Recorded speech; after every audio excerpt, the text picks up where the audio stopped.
र सर्वप्रथम त तपाईहरु सम्पूर्णलाई र तपाईहरुको सम्पूर्ण दर्शकवृन्दहरूलाई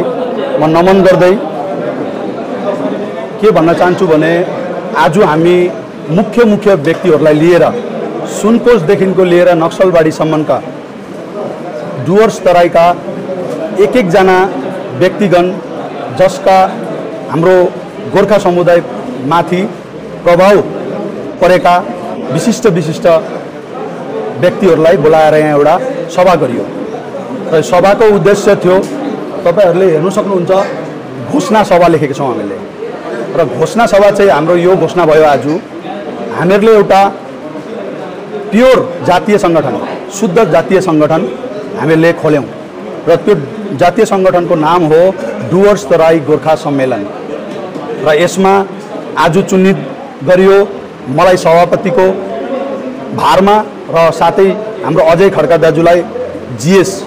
जनरल सेक्रेटरीको भारमा र हाम्रो उद्देश्य यो छ कि हामी आज तपाईहरुलाई थाहा छ होला हाम्रो बहुत शाखा संगठनहरू छन् डुवर्स तराईमा जति पनि जातीय लिएर नै खोलिएको छ तर हामी त्यहाँनेरि कहिले पनि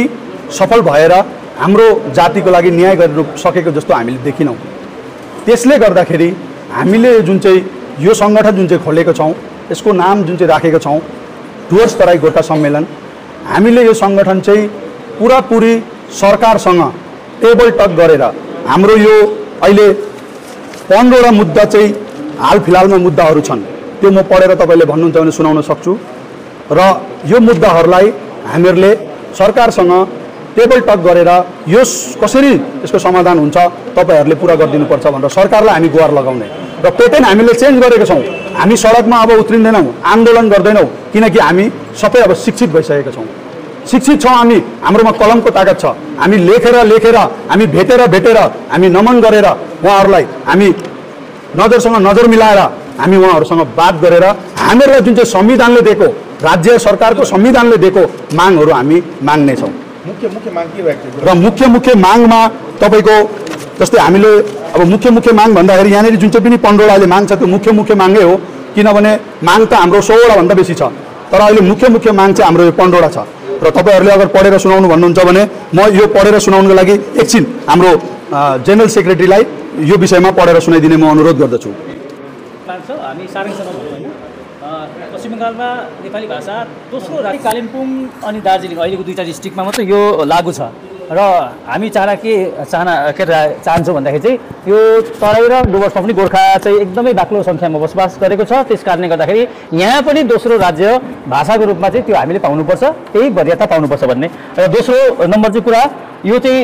2011 मा द कलकत्ता ग्याजेट नोटिफिकेसनको मेमो नम्बरमा चाहिँ अब त्यो एकदम मेन्सन छ यो चाहिँ नेपाली सँगसँगै उर्दू हिन्दी उडिया सन्थाली र गुरुमुखी भाषालाई चाहिँ राज्यको लिङ्ग्विस्टिक माइनोरिटीको जुन चाहिँ संवैधानिक एउटा सुरक्षा कवच पाउँछ भाषिक अल्पसंख्यकको दर्जा पाएको सांस्कृतिक संरक्षण भाषिकदेखि लिएर इत्यादि कुराको उयो छ र त्यो चाहिँ यहाँ इम्प्लिमेन्टेसन भएको छैन त्यो इम्प्लिमेन्टेसन गर भनेर हामी सरकारसँग निवेदन गर्दछौँ र यो भन्दाखेरि चाहिँ हाम्रो मातृभाषा शिक्षाको एकदमै राम्रो संरक्षण र कभरेज हामीलाई प्राप्त हुन्छ त्यसै गरेर 14 वर्ष अगाडिदेखि भाषिक अल्पसंख्यकको दर्जा पाएकोले एउटा छुट्टै विकास बोर्ड डेभलपमेन्ट बोर्ड गठन गरेर त्यसका अध्यक्ष तथा वैधानिक पदाधिकारी नियुक्ति गरी एउटा छुट्टै कार्यालय बनाई अधिकारहरू द्रुत गतिमा लागू गर्नका लागि सरकारसँग वार्ताको पहल गर्ने सरकारबाटै बनिएको अनि 2022 देखि अचल अवस्थामा रहेको the West Bengal Siliguri Terai development authority जुन यो बोर्डबाट धेरै गोर्खाहरूले सहुलियतहरू पाइरहेको थिए संरक्षण पाइरहेको थिए प्रोत्साहन पाइरहेको थिए यो ठप्प भएको छ यसलाई सुचारू गर्ने चाहिँ हाम्रो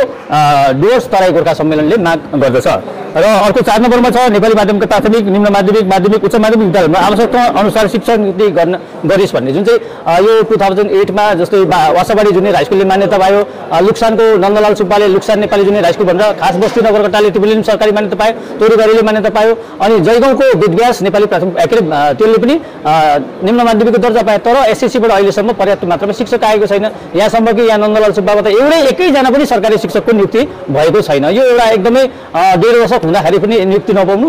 नेपाली विद्यालयले बल्ल तल 25 वर्ष 30 वर्ष गरेर सङ्घर्ष गरेर चाहिँ विद्यालय पाउनु, तर नाम मात्रको अब गभर्नमेन्ट स्कुल तर टिचरलेस। र यो पनि हाम्रो चाहिँ मागमा प्रमुखतासँग यो मुख रहेको छ। र यसै गरेर हायर सेकेन्डरी स्कुलहरूमा चाहिँ लामो शिक्षकको अभाव चाहिँ पूर्ताल गर्नुपर्छ र कलेजहरूमा नेपाली विभागमा शिक्षकको अभाव पनि पूर्ति गरियोस्। र अर्को 5 नम्बरमा छ तयारी डुवर्स क्षेत्रमा नेपाली भाषाको भाषा कला साहित्य र संस्कृतिको संरक्षण एवं प्रवर्धन हेतु डुवर्समा एउटा नेपाली एकाडेमी स्थापना। जस्तो भारतमा नेपाली साहित्यको उत्थान हेतु अब त्यहाँ साहित्य अकादमीको नेपाली परामर्श समिति छ, त्यस्तै गरेर चाहिँ यहाँ तराई डुवर्स क्षेत्रमा पनि नेपाली भाषीहरूको कला साहित्य संस्कृतिको संरक्षण र प्रवर्धनमा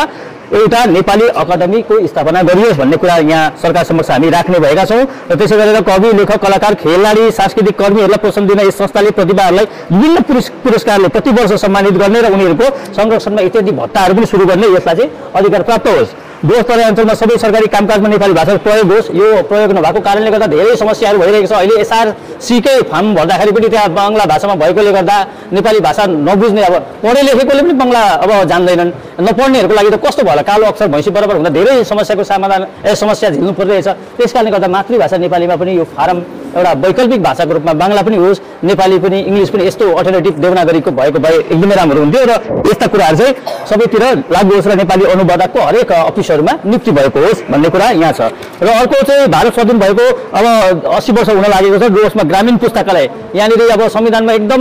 गाउँमा अब शैक्षिक जगेर्नाको लागि, जागरुकताको लागि एकदम ग्रामीण पुस्तकालयको भूमिका सर्वोपरि छ भनेर कुरा मानेर चाहिँ उयो गरेको छ। भारतको विभिन्न ठाउँमा खोलेको छ, तर डुवर्सका विभिन्न गाउँहरूमा अहिलेसम्म ग्रामीण पुस्तकालय भनेको के हो कुन चराको नाम भन्ने यस्तो स्थिति छ। त्यस कारणले गर्दा ग्रामीण पुस्तकालय छ, एक दुईवटा, त्यो भएकोमा पनि फेरि नेपाली र हिन्दीको पुस्तकै छैन। यसर्थ यहाँको बहुसङ्ख्यक जनताले भएका एकाध पुस्तकालयमा आफ्नो स्वामित्व बोध गर्न सकेका छैनन्। त्यसर्थ बाग्राकोट, सामसिङ, लुक्सान, बारालाट, बिरपाडा, माद्रिहाट, कालचिनी र कुमारग्राम जस्ता नेपाली भाषी बहुसङ्ख्यामा भएका ठाउँमा एक एकवटा ग्रामीण पुस्तकालय स्थापना गर्नुपर्छ भने सरकार समक्ष हामी माग राख्छौँ। तराईमा